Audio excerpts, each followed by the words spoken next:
Les hommes qui ne sont pas éveillés sont souvent dans l'illusion.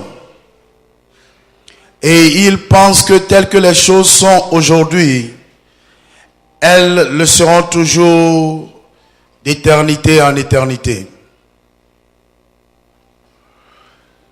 La vérité est que toutes choses, telles qu'on les voit aujourd'hui, ne seront ni les mêmes, ni égales par ailleurs dans l'avenir. L'avenir présentera toujours des défis et des menaces. Ceux qui ont les yeux ouverts peuvent reconnaître tout de suite que l'avenir est en train d'annoncer à l'humanité des défis de taille, des menaces et des dangers. Le plus grand défi auquel nous serons confrontés sera le besoin des provisions pour la survie de l'humanité. Et à cause de ces réalités, d'autres peuples, d'autres pays se sont déjà éveillés. Ils sont éveillés à la réalité.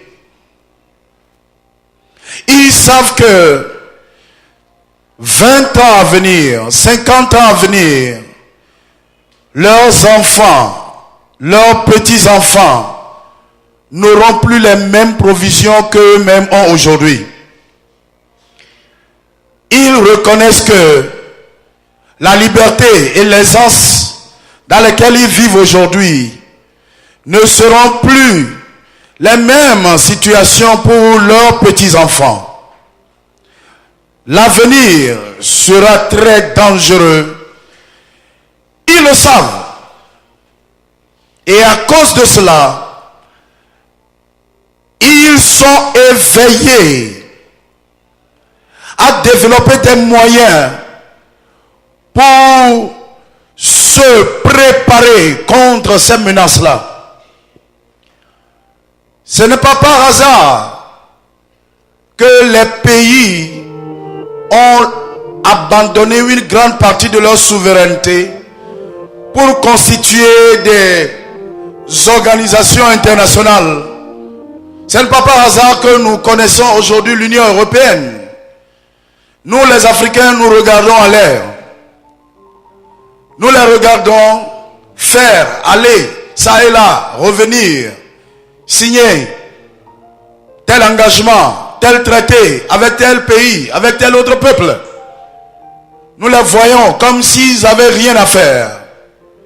La vérité est que ces peuples-là sont en train de préparer déjà l'avenir. Ils savent qu'il y a des années à venir, le pétrole n'existera plus. Ils savent que dans les années à venir, l'électricité sera un problème. Ils savent que dans les années à venir, les provisions pour prendre soin de leur population seront très rares. Et pour cela, ils développent des voies et moyens pour sécuriser cet avenir. Car c'est ce que cela signifie que gouverner. Parce que gouverner, c'est prévenir, voir d'avance les menaces et mettre en place des solutions contre ces menaces-là. À cause de ces menaces à venir, ces peuples éveillés, intelligents, ne gaspillent plus leurs ressources.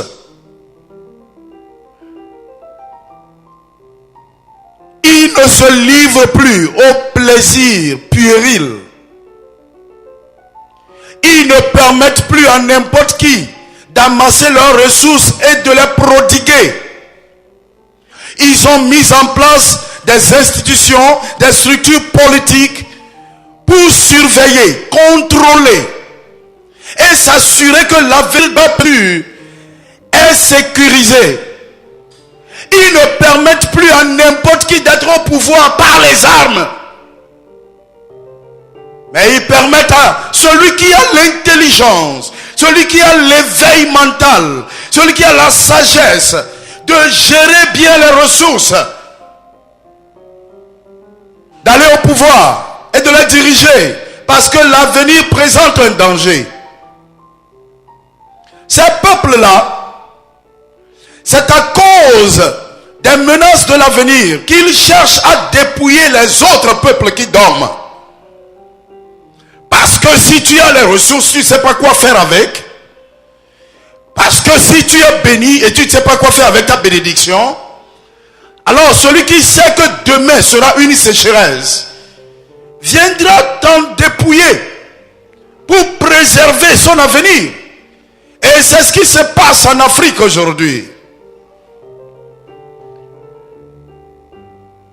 Les Africains n'ont aucune conscience des dangers à venir. Même les pères de famille n'ont aucune conscience de l'avenir de leurs enfants.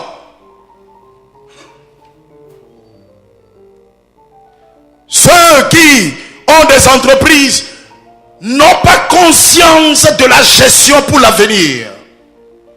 Et pour cela, il n'y a pas de pérennité pour leurs projets. Il n'y a pas de longévité pour leur richesse. Et il n'y a pas de sécurité pour leur demain.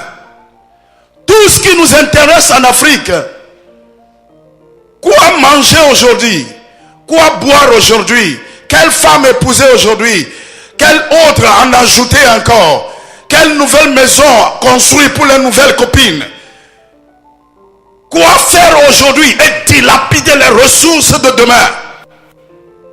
C'est ça la malédiction qui nous frappe. Et c'est pour cela que nous devons nous éveiller. Nous devons nous lever maintenant comme des individus qui ont du cerveau. Vous savez le danger qui nous guette? Le danger est que demain, lorsque les peuples qui se préparent pour l'avenir auront tout préparé, ils prendront votre Afrique. Il suffit simplement d'une petite décision à l'ONU. Une simple décision à l'ONU. Et vous verrez que la donne aura changé. Aujourd'hui, vous dites que vous avez la souveraineté. Et vous utilisez la souveraineté là pour détruire votre avenir. Vous êtes libre de faire ce que vous voulez aujourd'hui. Ils vous ont donné cette liberté afin que, sans intelligence, sans sagesse, vous puissiez laisser à eux vos richesses, vos ressources. Et quand l'heure de la sécheresse viendra, vous allez tous fuir ici et leur laisser votre continent. Un homme sage est celui qui vit aujourd'hui pour demain. Voyez-vous, je le dis et je le répète, ceci est très très important. Voici le moment.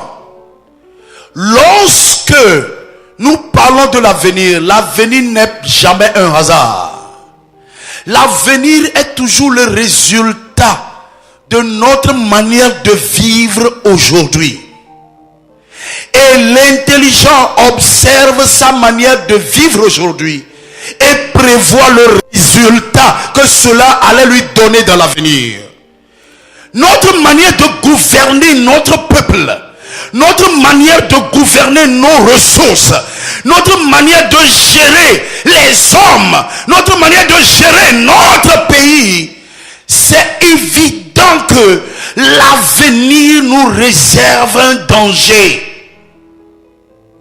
Et l'intelligent doit dire stop. On arrête. On remet en place un nouveau système, de nouvelles instructions,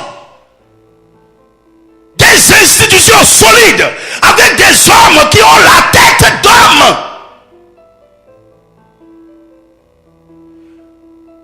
Comment ne serons-nous pas victimes du mal qui hante tous les peuples lorsque nos ressources qui nous serviront à nous protéger demain servent à la prodigalité aujourd'hui.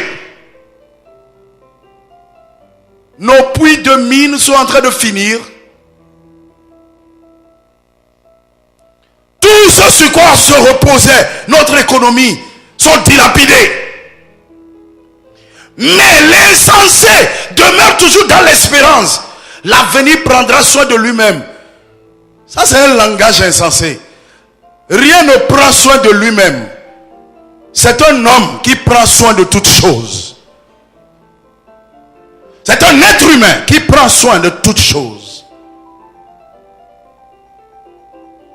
On a utilisé la religion pour vous endormir et vous restez dans les prières d'espérance que demain sera bon. Comment? Par hasard? Comment? Lorsque vous vous détruisez les ressources humaines du pays qui seront les piliers du pays demain, vous les tuez. Lorsque les ressources minérales du pays qui doivent servir à la richesse du pays demain, vous les livrez à vos amis. Comment est-ce que l'avenir sera sécurisé? Oh Africains, donnez-moi le nom de votre malédiction.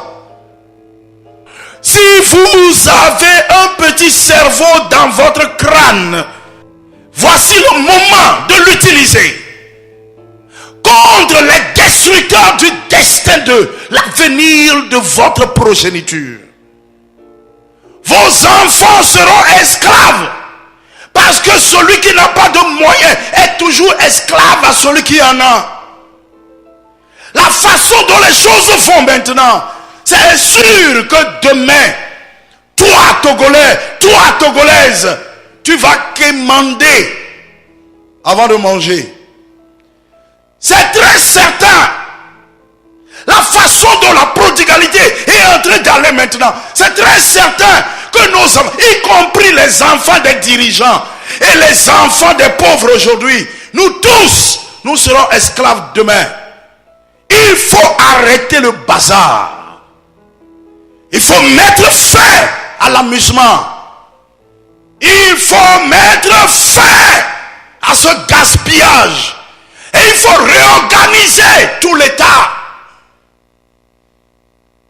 Être Togolais ne peut pas être une malédiction sur nous. Mais si nous dormons, rien ne sera fait. Parce que ceux qui sont dans la fête du gaspillage, ils n'ont aucun sens pour l'avenir. Sinon, rien que pour eux-mêmes. C'est une chose très sérieuse. C'est très sérieux. C'est très sérieux. L'heure est grave, mes frères. Ce n'est pas une question de politique maintenant. C'est une question de réalité. La politique peut être un jeu, mais la vie des hommes ne peut pas être objet de jeu.